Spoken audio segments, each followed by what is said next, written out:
인간의 뇌는 시간이 지나면 지날수록 부정적인 감정보다 긍정적인 감정을 더 오랫동안 저장하려는 경향이 있다고 합니다.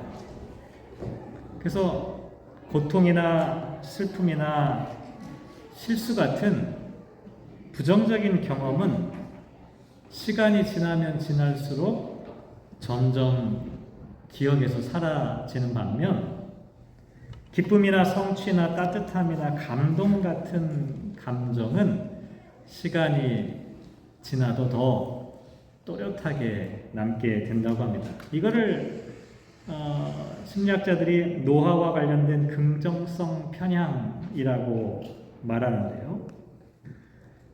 사람들이 자연스럽게 그렇게 이야기를 합니다. 그때 진짜 힘들었는데 그래도 참 좋았어.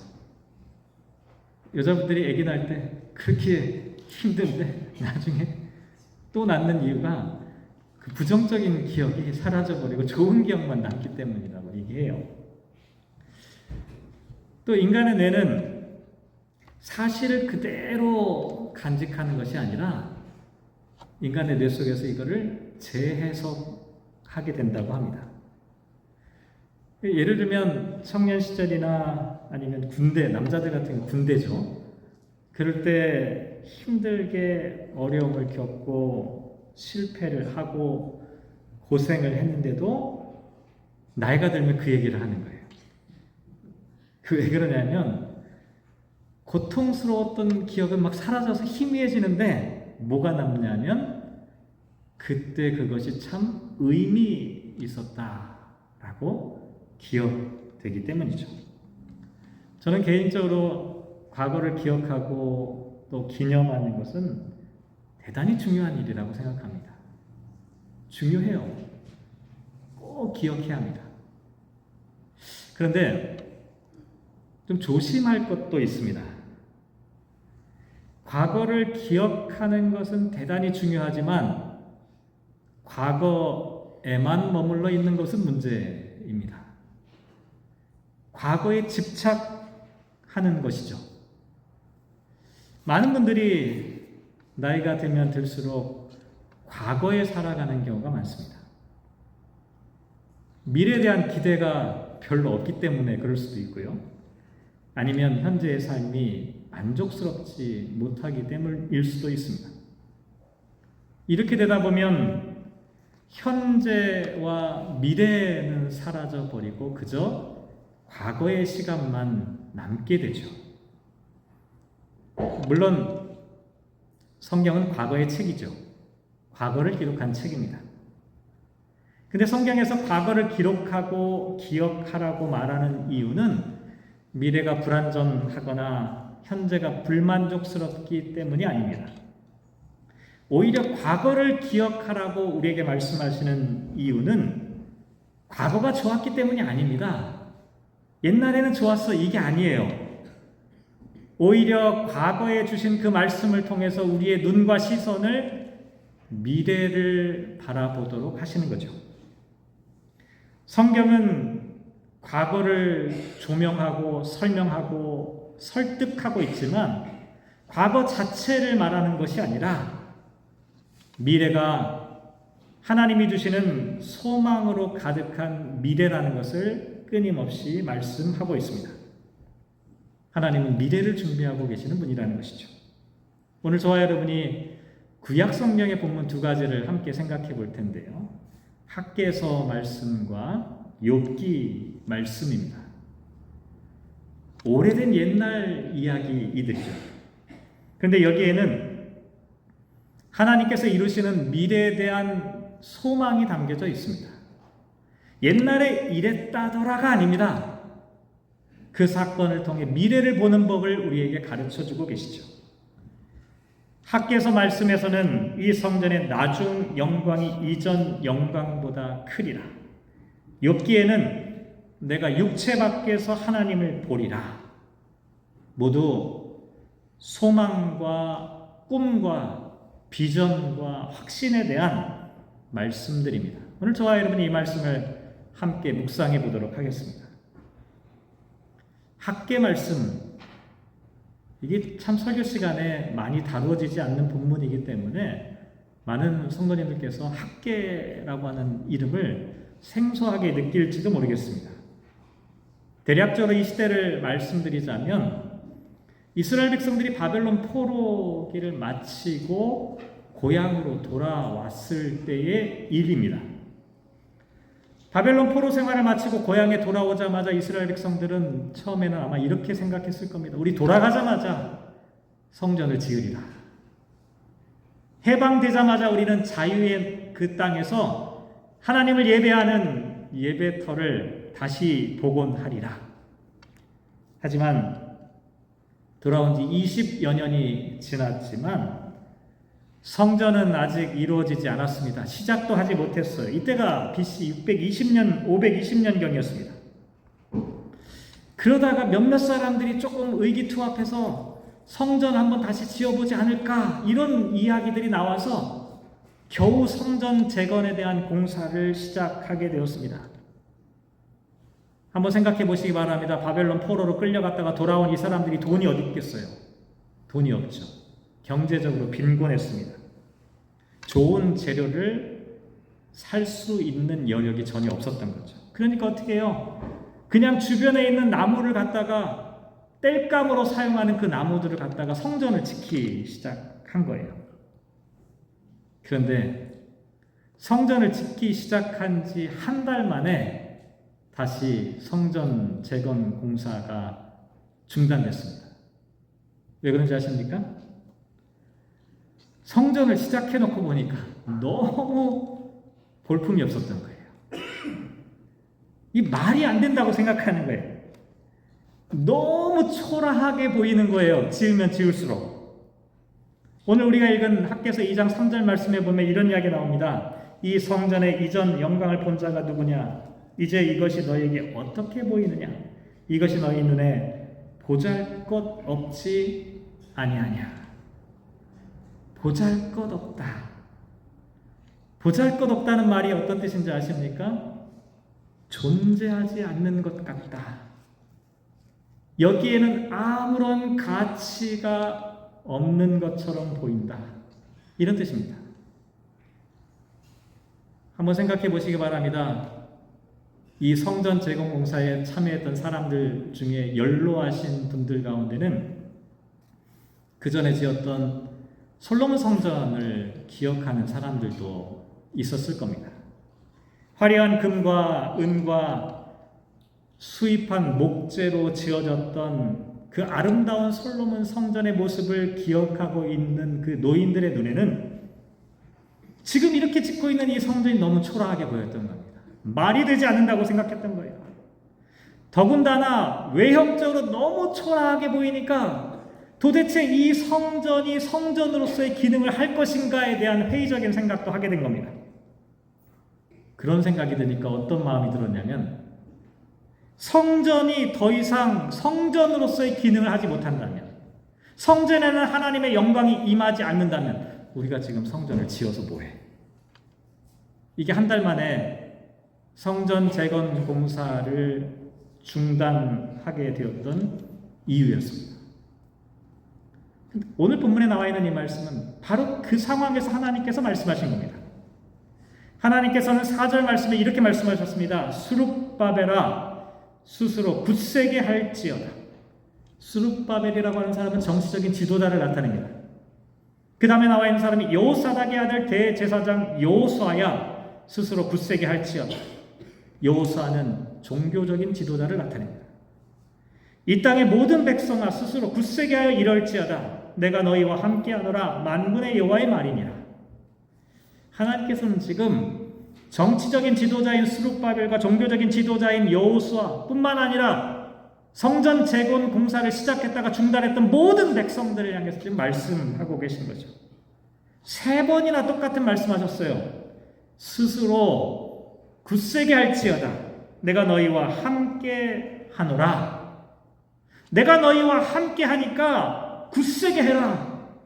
굳세게 하라는 말은 단순히 그냥 격려 정도의 차원이 아닙니다. 하나님께서 함께 임재하신다는 사실을 믿고 다시금 용기와 힘을 가져라. 명령입니다. 이 말씀은 출애굽기와 여호수아 시대에 반복해서 하나님께서 하셨던 말씀이기도 합니다. 하나님께서 함께 하실 거니까 걱정하지 마라, 두려워하지 마라, 할 수 있으니까 용기를 내라. 눈에 보기에 너무나 초라한 보잘것없는 이 성전을 짓는다고 낙심하지 마라. 하나님이 함께하고 있다라고 말씀해 주시는 것이죠. 그러면서 결정적으로 오늘 보면 9절에 보면 하나님께서 말씀하신 내용이 이런 겁니다. 이 성전에 나중 영광이 이전 영광보다 크리라. 사람들이 볼 때는 외형적인 초라함 때문에 성전의 가치와 의미조차도 찾지 못했어요. 이런 성전을 지어서 우리가 뭐 할까라고 낙심했지요. 하지만 하나님께서는 정반대로 말씀하신 겁니다. 사람이 보기에는 초라하게 보이지만 지금 짓고 있는 이 성전의 영광이 그 이전의 영광보다 훨씬 더 클 것이다. 더욱더 위대할 것이다. 나중 영광, 하나님께서 완성하실 미래의 영광은 상상할 수 없을 정도로 위대하다. 여러분, 이 말씀이 좀 이해가 되시나요? 하나님께서 도대체 무슨 근거로 이런 말씀을 하셨을까? 한번 잘 이 장면을 상상해 보시기 바랍니다. 솔로몬 성전과 이게 비교가 되겠어요? 제가 지금 말씀드리잖아요.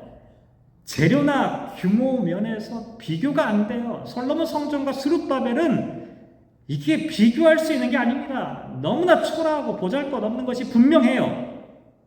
나무들을 뒷산에 있는 땔감을 가져다가 나무를 가져다가 그걸 성전에 기둥으로 세웠으니 그게 온전한 집이 되겠습니까?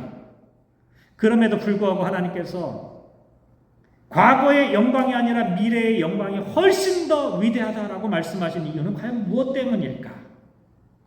물론 과거의 솔로몬 성전의 그 영광 놀라운 일이죠. 엄청난 일이었습니다. 그런데 새로운 성전에 비할 바가 못 된다는 겁니다.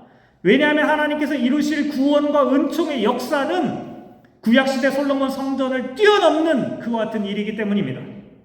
한번 생각해 보시기 바랍니다. 참 성전이신 예수님께서 온 인류를 구원하시는 참된 구원의 성전이 되신다는 걸 한번 생각해 본다면 인간의 손으로 지어진 그 성전이 아무리 위대한들 그게 무슨 소용이 있겠습니까?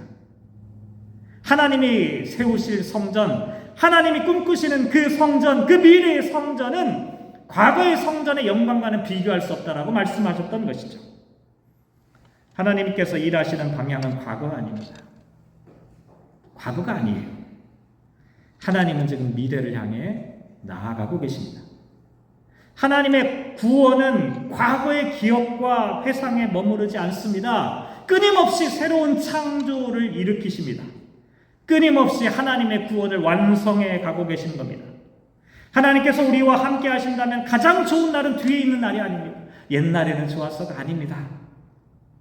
앞으로 현재로부터 비롯되는 앞으로 하나님께서 이루실 하나님의 능력과 역사가 더 위대하고 더 놀라운 일이라고 말씀하고 있다는 것이죠.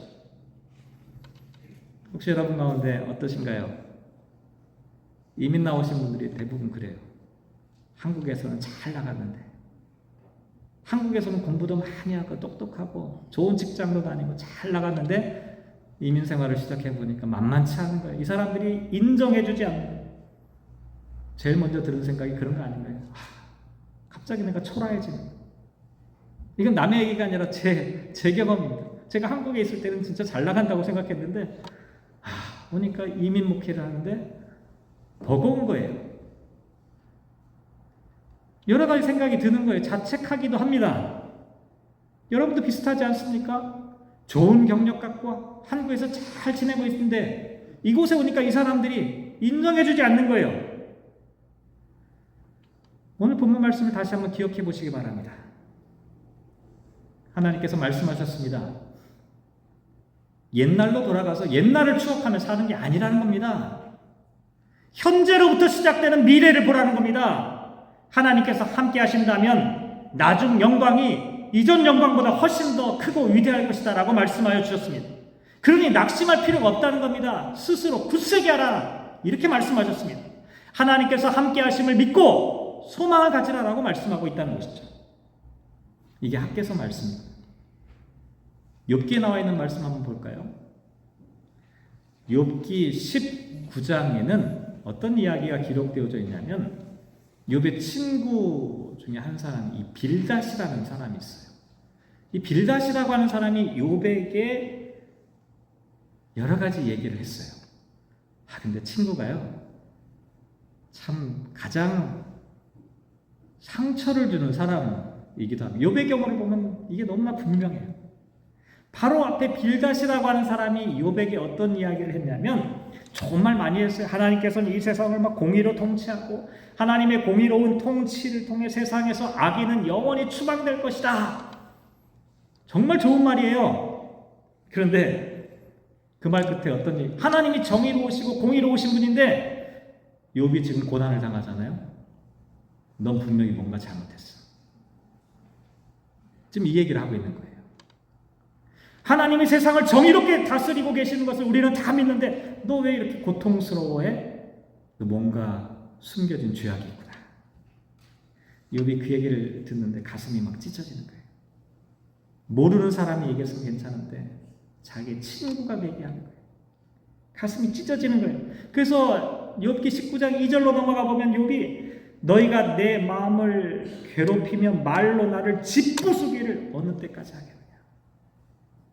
이게 욥이 지금 너무 고통스러워서 하는 얘기예요. 뿐만 아니라 6절에 보면 하나님이 나를 억울하게 하시고 자기 그물로 나를 애워쌌다. 하나님에 대한 원망도 드는 거예요. 그렇잖아요. 욥의 처지를 한번 생각해 보세요. 욥이 얼마나 비참한 일을 겪었습니까? 이유 없이 하나님한테 막 원망하는 마음이 생기는 거예요. 억울하게 왜 나를 이렇게 만드십니까? 뿐만 아니라 사랑하는 가족들. 13절에 보면 나의 형제들이 나를 멀리 떠나게 하시니 나를 아는 모든 사람이 내게 낯선 사람이 되었다. 가족뿐만 아니라 친척, 가까운 친구들까지도 다 욥을 멀리하는 거예요. 손가락질하는 거예요. 마침내 욥이 이렇게 말합니다. 20절에 보면 내 피부와 살이 뼈에 붙었고 남은 것은 겨우 잇몸뿐이다. 몸과 마음이 다 그냥 다 사라져버리고 다 무너져버리고 아무것도 남은 게 없는 욥의 인생은 한마디로 말씀드리면 철저하게 완전하게 파괴된 거예요. 그런 상황에서 욥이 뭐라고 말하냐면 21절 나의 친구야 제발 너희는 나를 불쌍히 여겨다오. 나를 불쌍히 여겨다오. 두 번 말하고 있어요. 나를 좀 불쌍히 여겨달라. 내가 이렇게 비참하고 어려운데 나를 좀 불쌍히 봐달라.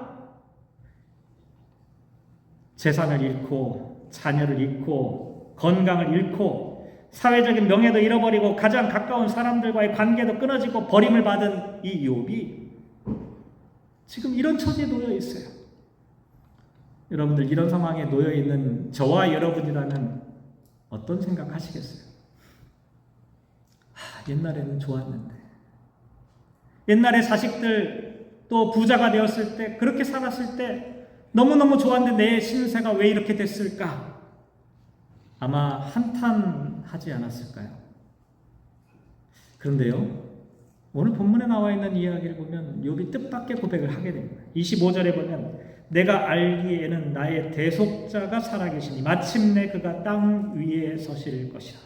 이 부분을 많은 학자들이 욥기의 절정 클라이막스라고 보통 이야기합니다. 완전한 절망과 완전한 비극 가운데 완전한 고통 가운데 완전한 괴로움 가운데 놓여있던 욥이 지금 갑자기 뭐라고 말하고 있냐면 희망을 이야기하고 있습니다.